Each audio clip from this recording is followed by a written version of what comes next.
문자가 왔어. 네. 안녕하세요. 김웅구 선생님 맞나요? 네. 저는 한동훈 비대위원장입니다. 네. 깜짝 놀란 거예요. 그래서 내가 바로 전화했죠. 네. 내가 이번에 만나면 네. 한 잔 주고 싶어요. 고생했다고. 자, 이렇게 예고됐는데 만났다고 그럽니다. 어제요. 화면 좀 보겠습니다. 만났습니다. 어제 저녁 서울 종로의 한 한정식 집에서 한동훈, 김문국 저녁 식사를 같이 했다 그러죠. 한동훈 전 위원장이 전화를 해서 약속을 잡은 걸로 지금 알려지는데 요 약속 끝난 뒤에 김문국 씨가 반응이 그러네요. 한동훈 전 위원장 몸이 좀 왜소해도 우습게 볼 그런 사람 아니다 이렇게 느꼈다. 몸이 좀 왜소하지만 본인에 비해서 왜소하다고 봤나 봐요. 근데 우습게 볼 거 아니다 이런 반응이 나오는데 중요한 거는요. 이 자리에서 이 저녁 자리에서 한동훈 전 위원장이 뭐라고 얘기를 했습니다. 그걸 김문국 씨가 전했는데 의미심장한 내용이 꽤 들어가 있습니다. 들어보겠습니다. 한동훈이가 필요하면은 나라를 위해서 뭐를 위해서라도 자기 몸을 뭐 이렇게 던질 각오가 있다. 전 나름대로 그런 걸 느꼈어요. 그동안에 이제 시키면서 생각을 많이 하는 것 같아요. 나라 걱정을 많이 하는 거 없고 자기가 어떻게 가야 될 그 길 구상을 많이 한 것 같아요. 그때 당시 많은 사람이 사랑 준 거에 대해서 그 고마움을 잊지 못하고 그런 분들 마음을 위해서 나는 뭔가를 해야 된다. 뭔가 해야 된다, 싸울 줄 안다 이런 얘기잖아요. 화면으로 좀 정리해 볼까요? 자, 이거는요. 김준욱 전 대변인 제가 좀 읽어볼 테니까 들어보세요. 지금 한 전 위원장이 이렇게 말했다고 김웅주 씨가 전한 거예요. 저는 할 말 하는 사람이고 싸움도 할 줄 아는 사람이다. 나라와 국민 위해 뭔가 해야 할 것 같다는 결심사면 나는 꼭 한다. 그러면서 필요하다면 나 자신을 던질 각오가 돼 있다. 이렇게 얘기했다고 전했어요. 김준욱 전 대변인, 민주당 대변인 나와 계신데요. 누구를 상대로 할 말을 하고 싸울 줄 안다 이 얘기를 한 걸까요? 누구를 생각하면서 이 얘기를 한 걸까요? 도대체? 그러니까 얼핏 들으면 이 얘기를 야당을 향해서 한 게 아닌가 이렇게 들을 수도 있을 것 같아요. 그런데 제가 듣기에는 본심은 예. 윤석열 대통령을 향해서 한 얘기가 아닌가라는 생각이 좀 듭니다. 할 말을 하겠다. 네. 지금 한동훈 전 비대위원장이 예. 4월 총선이 끝나고 난 이후에 2달 반 가까이 집거를 하고 있는 중인데 예. 이 와중에 가장 눈에 띄는 모습이 뭐였냐 하면 윤석열 대통령이 오찬을 하자라고 했던 걸 거절하고 그렇습니다. 그 이후에 계속해서 지금 이런 식의 다른 인물들을 만나고 다른 있어요. 인물들을 만남의 예. 정치를 계속하고 있거든요. 이 얘기는 뭐냐면 윤석열 대통령과의 자리를 아직은 할 때가 아니다라고 생각하는 것이고 그 과정 속에서 본인이 이 정치적인 문제든 아니면 지금 뭐 정부의 정책이든 할 말은 하고 있거든요. 근데 그게 공교롭게도 윤석열 대통령을 향해서 하는 메시지들로 지금 나오고 있어요. 그러니까 그런 일관성이 있거든요. 지난번에 KC 그 인증막 그 직구 문제도 그렇고 이런 것들이 계속해서 정부를 향해서 지금 얘기가 나오고 있는 거라서 윤석열 대통령에게 할 말을 한다라고 하는 것인데 문제는 이제 이런 겁니다.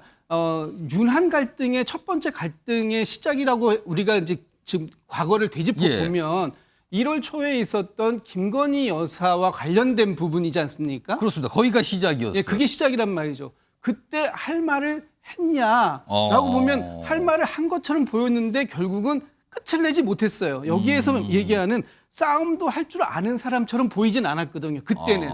그래서 그때 결국은 뭐 며칠 만에 만나서 폴더 인사하고 윤석열 대통령이 어깨 툭툭 쳐주면서 1차 갈등이 봉합됐지 않습니까? 그런데 지금 싸움도 할 줄 아는 사람이다라고 얘기하는 거 보면 이제는 할 말만 하는 것이 아니라 그 이후에 어떤 본인의 소신에 대한 행동으로서의 책임도 질 수 있다. 이걸 지금 얘기한 게 아닌가 싶어서 좀 의미 있는 발언이다라고 좀 저는 해석할 수 있을 것 같아요.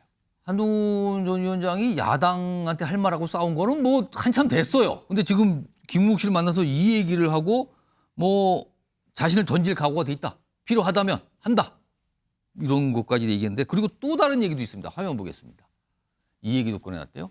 총선 이후에 보수 우파 정치인들의 분열 양상에 대한 우려와 약간의 아쉬움 같은 것이 있는 것 같다. 약간 전체적인 얘기를 직접 인용하지만 전체적인 대화를 한 거에서 이런 분위기가 있었다라고 전했는데 보수우파 정치인들의 불안 양상에 대한 아쉬움 이런 얘기도 꺼내놨다는 건데 윤기찬 국민의힘 법률부위원장 나와 계신데요.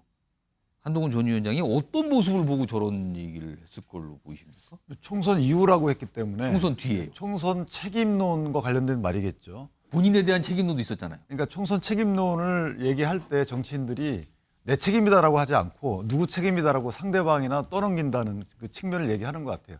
그 말은 뭐냐면 책임에 대한 진정한 소재 파악이 아니고 본인의 정치 행보를 위한 관점을 제시하는 거였죠. 그러니까 결국은 이제 대통령과의 관계 설정을 어떻게 할 것인지에 대해서 각 보수 정치인별로 본인의 정치 계획에 따라서 다른 얘기를 한다. 근데 여기는 역설적으로 한동훈 전 비대위원장 본인은 대통령과 각을 세우지 않겠다는 취지 같아요. 제가 볼 때. 저게 지금 그렇죠. 분열이라는 얘기를 했잖아요. 그 말은 뭐냐면 지금 분열은 집단 분열로 따지자면요. 총선 책임의 가장 큰 소재가 대통령이라고 얘기들을 하고 있잖아요. 예. 국정심판론이니까. 그럼 대통령에 대해 책임을 떠넘기고 지금부터 대통령 각을 세울 것이다. 이게 일반적인 많은 분들의 시츄에이션이란 말이에요. 그런데 당신은 거기에 대해서 동의하지 않겠다. 그 말은 뭐냐면 나는 대통령과 지속적인 일반적인 각을 세우는 게 아니고 예. 정책별로 다른 얘기를 할 수 있을지언정 대통령의 성공이 보수파의 정권 재창출에 도움이 될 것이다. 따라서 이런 보수파의 분열은 그 중심에 대통령이 있고 그런 식의 관계 설정은 옳지 않다라는 그런 말로 저는 앞서서 해석이 할 말은 하는 사람이고 싸울 줄 아는 사람이다. 이거 누구한테 한 돼요. 겁니까? 그건 일반적인 얘기죠. 그냥 일반적인 얘기를 어떤 했다고 상황 그러는 거예요? 설정해 놓은 것이 아니고 일반적으로 나는 싸울 땐 싸우고 할 말 있을 때 하고 이건 예. 아마 그런 질문을 누군가 했겠죠. 거기에 대한 것이고 지금 예를 들어서요. 가장 싸울 대상은 이재명 당대표의 민주당이 하는 예. 좀 비정상적인 국회 운영이라고 봐요. 그런데 대통령하고 싸우고 있다는 건 말이 안 되잖아요, 여당이. 그렇기 때문에 저는 싸울 상대방은 만약에 저기서 상정한다 그러면 예. 민주당과 의석수는 작지만 싸울 준비와 싸울 방법과 이런 것들에 대한 대비를 하고 있다. 이런 취지 갖고 대통령과 싸울 각오를 지금 왜 합니까? 그러니까 그런 해석은 저는 약간 달리하고 어쨌든 한동훈 전 장관 입장에서 보면 대통령과 관계 설정 입장에서 보면 여당이 뭉쳐서 민주당의 뭐 죄송합니다만은 국회 일방적 운영에 대해서 대응하겠다 그런 방안이 있다 뭐 이런 취지 들려요. 일단 뭐 내용을 보면은 뭐 아무리 이제 작게 해석을 해도 뭔가 결심했구나. 아니 본인이 나라를 위해서 필요하면 나온다는 얘기잖아요. 지금 누가 봐도 나온다는 얘기거든요. 이런 상황에서요. 어제 오늘 국민의힘 의원들이 워크숍 모여서 토론도 하는 그런 자리를 가졌는데 여기에 어제 저녁에 윤석열 대통령이 참석을 했거든요. 그 관련된 여러 가지 모습이 있었는데 확인해 보겠습니다. 자, 하겠습니다. 국민의힘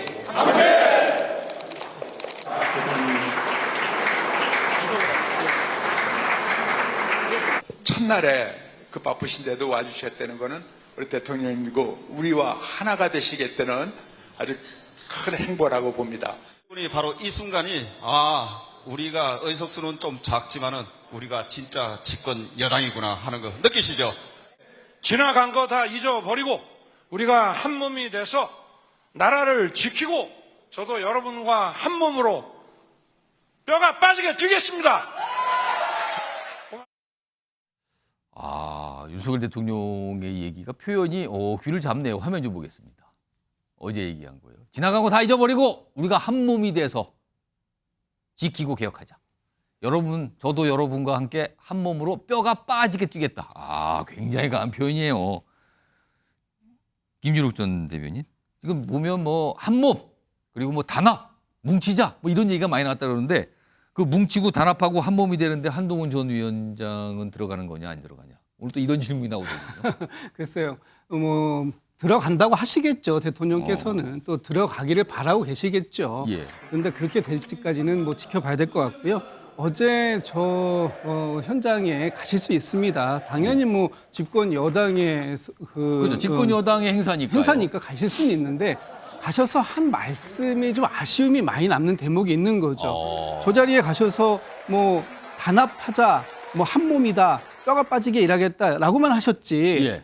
이 총선 이후에 이 국민의힘의 또는 이 정부의 변화, 혁신, 뭐 반성 이런 부분들은 전혀 없었지 않습니까? 그리고 마지막에 그 대통령께서 뭐 어퍼컷 세레모니도 하셨다 그래요. 예. 그런데 어제가 어떤 상황이 있었냐면 어제 그 지금 그 훈련병 중에 이 얼차례를 과하게 받고 예. 사망한 상황이 생겼지 않습니까? 그리고 어제 연결식이 있었어요. 예, 연결식이 있었어요. 그리고 지금 북에서 계속해서 풍선이고 뭐고 예. 내려보내면서 국민들이 상당히 불안해하는 시점이었었습니다. 그런데 저기에 가서 어떤 그런 국민들의 불안을 해소시켜주고 또 국민들의 이 민생을 걱정하고 이런 것에서 우리가 정말 힘을 합쳐봅시다 이런 말씀들은 좀 뭘 하셨는지 모르겠습니다만 저희가 언론에서 접할 때는 그런 부분들을 접하지 못했거든요. 그렇다면 과연 저 자리에서